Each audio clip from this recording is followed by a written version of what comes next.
Hello! ఈ powder ఏంటా అనుకుంటున్నారా? హెల్త్‌కి అలాగే వెయిట్ లాస్‌కి ద బెస్ట్ పౌడర్ కాంబో ఇది.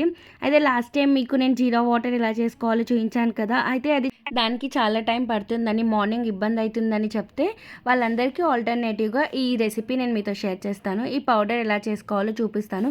సింపుల్ ఇంగ్రీడియెంట్స్ ఇవన్నీ మన కిచెన్‌లోనే దొరుకుతాయి.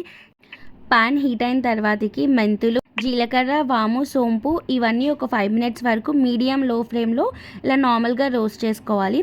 రోస్ట్ అయ్యాక స్టవ్ ఆఫ్ చేసేసి ఒక 5 మినిట్స్ కూల్ డౌన్ అయిన తర్వాతకి ఒక చిన్న మిక్సీ జార్‌లో దీన్ని షిఫ్ట్ చేసుకొని మెత్తగా పౌడర్‌లా చేసుకోవాలి. ఆ పౌడర్‌ని టైట్ కంటైనర్ జార్‌లో సెక్యూర్ చేసుకోవాలి. వీటిలో మనం మెయిన్‌గా యూజ్ చేసిన ఐటమ్స్ ఏంటంటే మెంతులు, జీలకర్ర, వాము, అలాగే సోంపు. ఇవన్నీ చాలా సింపుల్ ఇంగ్రీడియెంట్సే. ఇంకా చాలా పవర్‌ఫుల్ ఇంగ్రీడియెంట్స్ కూడా. ఇవన్నీ మన బాడీకి చాలా మంచిది. అయితే దీన్ని ఎలా యూజ్ చేయాలంటే గ్లాస్ ఆఫ్ వార్మ్ వాటర్‌లో హాఫ్ టీ స్పూన్ ఆఫ్ ఈ పౌడర్ యాడ్ చేసుకొని లెమన్ జ్యూస్ యాడ్ చేసుకోవాలి. మీకు ఓకే అయితే హనీ కూడా యాడ్ చేసుకోవచ్చు.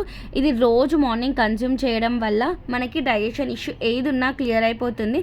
అండ్ మెల్లగా మనం వెయిట్ లాస్ కూడా అవుతాం. దీంట్లో మెంతులు ఉండడం వల్ల షుగర్ వాళ్ళకి చాలా మంచిది. అలాగే మనకు ఫ్యూచర్‌లో షుగర్ రానీయకుండా కూడా ఒక ప్రొటెక్షన్ షీల్డ్‌లా ఉంటుంది. సోంపు వల్ల మన డైజెషన్ చాలా చక్కగా అవుతుంది. మెటబాలిజం రేట్ ఇంక్రీజ్ అవుతుంది. ఇంకా వాము, జీలకర్ర వల్ల మన బాడీలో ఉన్న ఆర్గాన్స్ అన్నీ చాలా యాక్టివ్‌గా వర్క్ చేస్తాయి. ఈ హెల్త్ టిప్ నచ్చితే, ఈ వీడియో నచ్చితే please like, share and subscribe.